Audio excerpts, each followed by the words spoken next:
Hi, today I'm going to read to you guys The Christmas Miracle of Jonathan Toomey.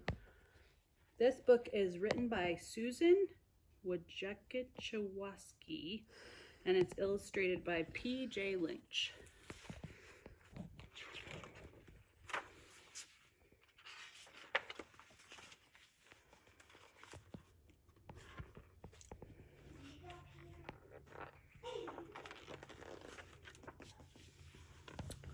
The village children called him Mr. Gloomy, but in fact his name was Toomey, Mr. Jonathan Toomey, and though it's not kind to call people names, this one fit quite well. For Jonathan Toomey seldom smiled and never laughed. He went about mumbling and grumbling, muttering and sputtering, grumping and griping.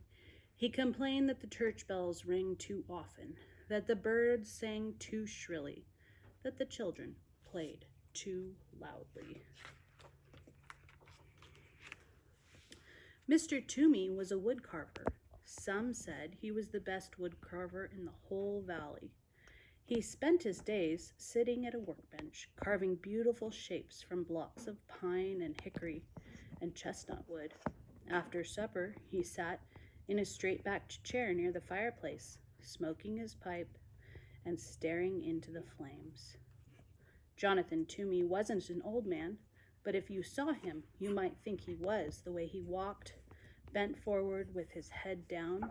You wouldn't notice his eyes, the clear blue of an August sky, and you wouldn't see the dimple on his chin, since his face was mostly hidden under a shaggy, untrimmed beard, speckled with sawdust and wood shavings, and depending on what he ate that day, with crumbs of bread and a bit of potato or dried gravy.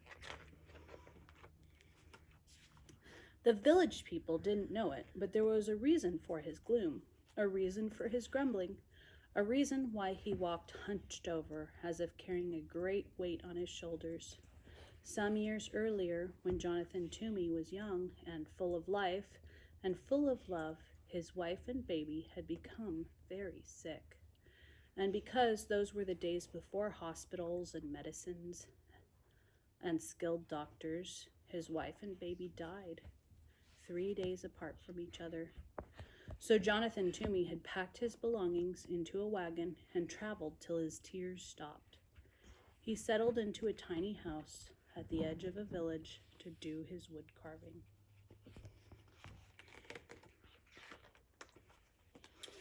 One day, in early December, there was a knock at Jonathan's door.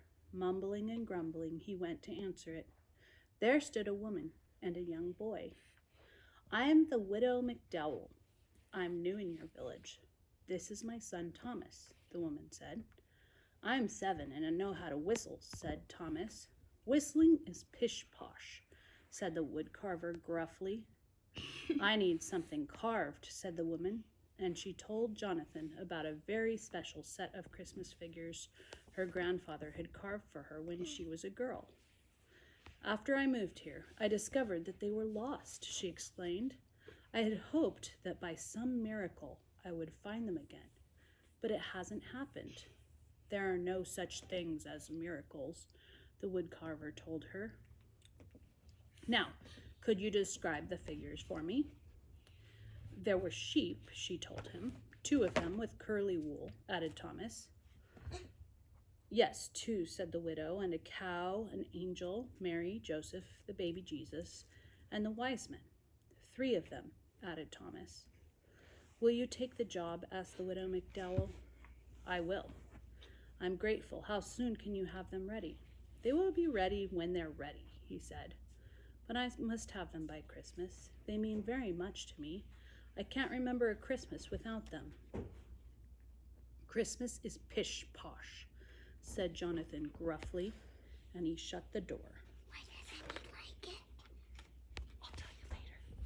The following week, there was a knock at the woodcarver's door. Muttering and sputtering, he went to answer it. There stood the widow McDowell and Thomas. "Excuse me," said the widow, "but Thomas has been begging to come and watch you work. He says he wants to be a wood carver when he grows up and would like to watch you, since you are the best in the valley. I'll be quiet. You won't even know I'm here. Please, please, piped in Thomas. With a grumble, the wood carver stepped aside to let them in. He pointed to a stool near his workbench. No talking, no jiggling, no noise, he ordered Thomas. The widow McDowell handed Mr. Toomey a warm loaf of cornbread as a token of thanks. Then she took out her knitting and sat down in a rocking chair in the far corner of the cottage. Not there, bellowed the wood carver. No one sits in that chair. So she moved to the straight-backed chair by the fire.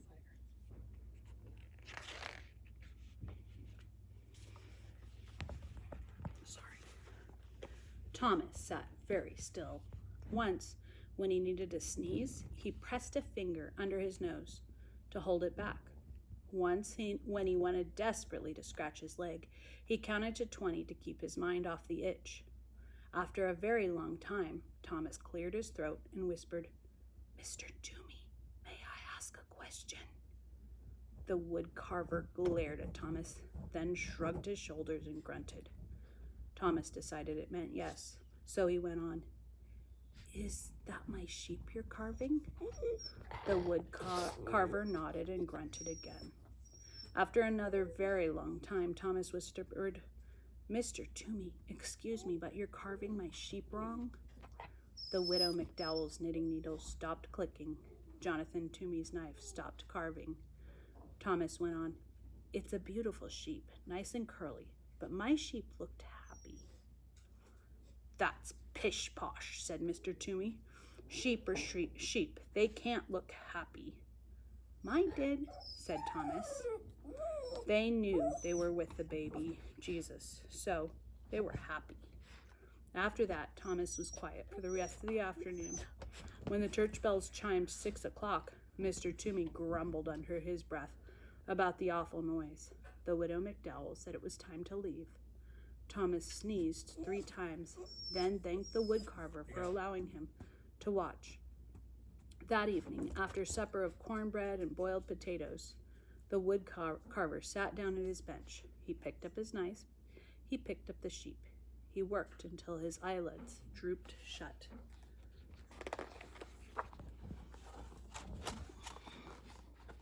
A few days later, there was a knock at the wood carver's door.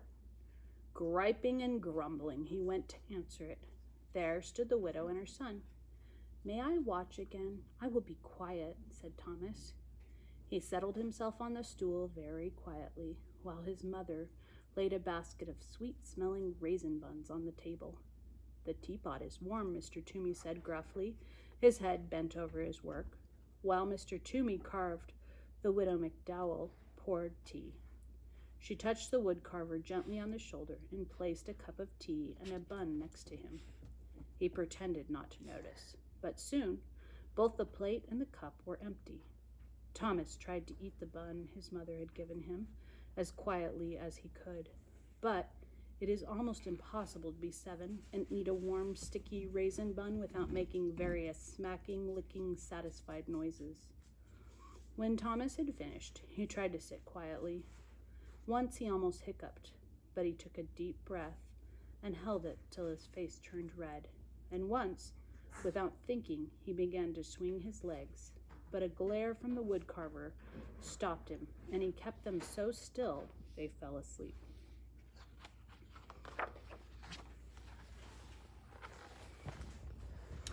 After a very long time, Thomas whispered, "Mr. Toomey, excuse me, may I ask a question?" Grunt. "Is that my cow you are carving?" Nod and grunt. Another very long time went by. Then Thomas cleared his throat and said, "Mr. Toomey, excuse me, but I must tell you something. That is a beautiful cow, the most beautiful cow I've ever seen, but it's not right. My cow looked proud." "That's pish-posh," growled the wood carver. "Cows are cows. They cannot look proud." "My cow did.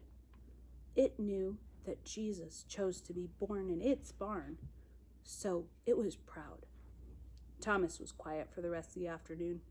The only sounds that could be heard were the scraping of the carving knife, the humming of the widow McDowell, and the click-clack of her knitting needles. When the church bells chimed 6 o'clock, Mr. Toomey muttered under his breath about the noise. The widow McDowell said it was time to leave. Thomas shook first one leg, then the other. He thanked the woodcarver for allowing him to watch. That evening, after a supper of boiled potatoes and raisin buns, the woodcarver sat down at his bench. He picked up his carving knife. He picked up the cow. He worked until his eyelids drooped shut.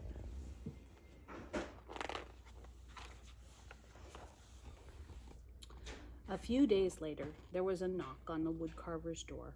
He smoothed down his hair as he went to answer it. At the door were the widow and her son.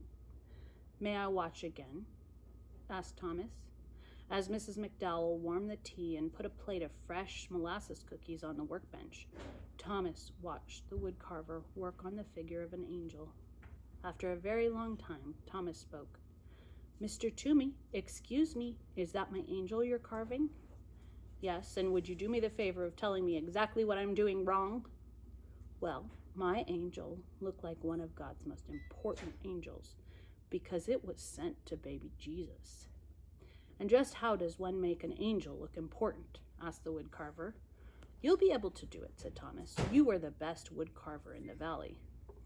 After another very long time, Thomas spoke. "Mr. Toomey, excuse me. May I ask a question?" "Do you ever stop talking?" asked the woodcarver. "My mother says I don't.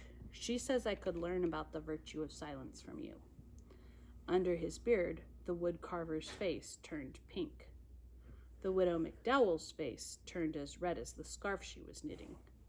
"Well, speak up. What is your question? Will you please teach me to carve?" "I am a very busy man," grumbled the woodcarver, but he put down the important angel. "You will carve a bird. A robin, I hope," said Thomas. "I like robins."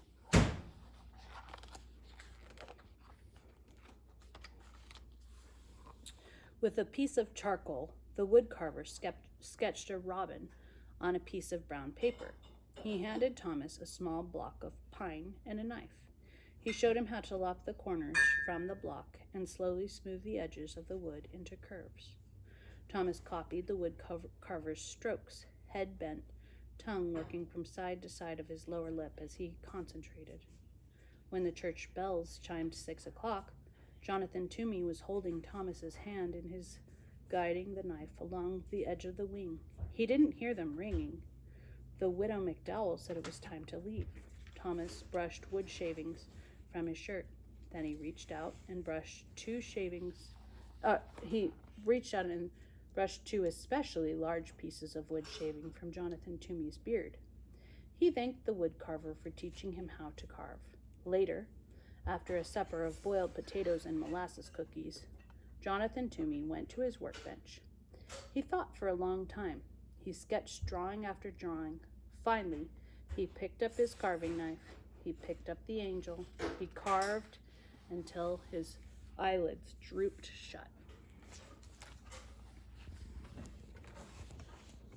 A few days later, there was a knock on the woodcarver's door. Mr. Toomey jumped up to answer it. There stood the widow McDowell with a bouquet of pine boughs and holly sprigs dotted with berries. And there stood Thomas, clutching his partly carved robin. While Thomas and Mr. Toomey carved, Mrs. McDowell put the branches in a jar of water. She scrubbed Mr. Toomey's kitchen table and set the jar in the center on a pretty cloth embroidered with lilies of the valley and daisies, which she found in a drawer below the cupboard. "Next I will carve the wise men and Joseph," the woodcarver said to Thomas. "Perhaps before I begin you will tell me about all the mistakes I'm going to make." "Well," said Thomas, "my wise men were wearing their most wonderful robes because they were going to visit Jesus. And my Joseph was leaning over baby Jesus like he was protecting him. He looked very serious." It wasn't until the church bells had chimed that Mr. Toomey saw the jar of pine branches and the cloth embroidered with lilies of the valley and daisies. I found the cloth in a drawer. I thought it would look pretty on the table, the widow McDowell said, smiling. Never open that drawer, the wood carver said harshly. When the two left, Jonathan folded the cloth and put it back in the drawer below the cupboard. That evening, after a supper of boiled potatoes, the wood carver worked on Joseph and the wise men until his eyelids drooped shut.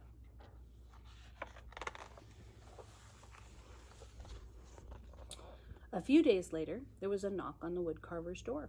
He dusted the crumbs from his beard and brushed the sawdust from his shirt. At the door were the widow McDowell and Thomas. All afternoon, Thomas watched the woodcarver work. When it was time to leave, Jonathan said to Thomas, I'm about to begin the last two figures, Mary and the baby.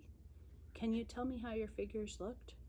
They were the most special of all, said Thomas. Jesus was smiling and reaching up to his mother, and Mary looked like she loved him very much. Thank you, Thomas, said the woodcarver. Tomorrow is Christmas. Is there any chance the figures will be ready? The widow McDowell asked. They will be ready when they are ready. I understand, said the widow, and she handed Jonathan 2 packages. Merry Christmas, she said. Jonathan folded his arms across his chest. I want no presents, he said harshly. That is exactly why we are giving them, answered the widow. She put them on the table and left. Jonathan sat down at the table. Slowly he opened the first package. Inside was a red scarf, hand-knit, warm and bright. He tied the scarf around his neck. The other parcel held a robin crudely carved of pine. A smile twitched at the corners of Jonathan's mouth as he ran his fingers over the lopsided wings. He dusted the fireplace mantel with his sleeve and placed the robin exactly in the center so he could look at it from his chair.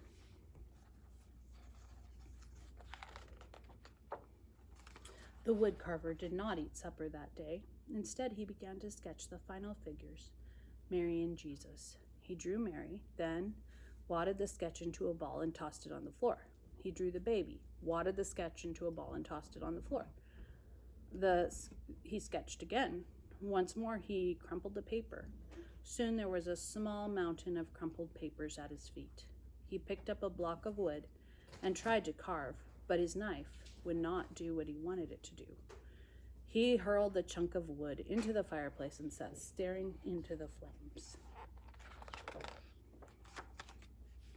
When he heard the church bells announcing the midnight Christmas service, he got up. Slowly he opened the drawer beneath the cupboard, the drawer he had told the widow never to open. From it he took the cloth embroidered with lilies of the valley and daisies. He took out a rough woolen shawl and a lace handkerchief. He took out a tiny white baby blanket and a little pair of blue socks. He placed each piece gently on the floor. From the bottom of the drawer, he lifted out a picture frame, beautifully carved of deep brown chestnut wood. In the frame was a charcoal sketch of a woman sitting in a rocking chair, holding a baby. The baby's arms were reaching up, touching the woman's face. The woman was looking down at the baby, smiling. Jonathan sat down in his rocking chair, and he held the picture against his chest. He rocked slowly, his eyes closed. 2 tears trailed into his beard. When he finally took the picture to his workbench and began to carve, his fingers worked quickly and surely. He carved all through the night. The next day, there was a knock on the widow McDowell's door. When she opened it, there stood the woodcarver, his neck wrapped in a red scarf, holding a wooden box stuffed with straw. Mr. Toomey, said the widow. What a surprise. Merry Christmas. The figures are ready, he said as he stepped inside. From the box, Jonathan unpacked 2 curly sheep, happy sheep because they were with Jesus. He unpacked a proud cow and an angel, and a very important angel, with mighty wings stretching from its shoulders right down to the hem of its gown. He unpacked 3 wise men, wearing their most wonderful robes, edged with fur and falling in rich folds. He unpacked a serious and caring Joseph. He unpacked Mary, wearing a rough woolen shawl, looking down, loving her precious baby son. Jesus was smiling and reaching up to touch his mother's face. That day, Jonathan went to the Christmas service with the widow McDowell and Thomas. And that day, in the churchyard, the village children saw Jonathan throw back his head, showing his eyes as clear blue as an August sky, and laugh. No one ever called him Mr. Gloomy again. And that is the end.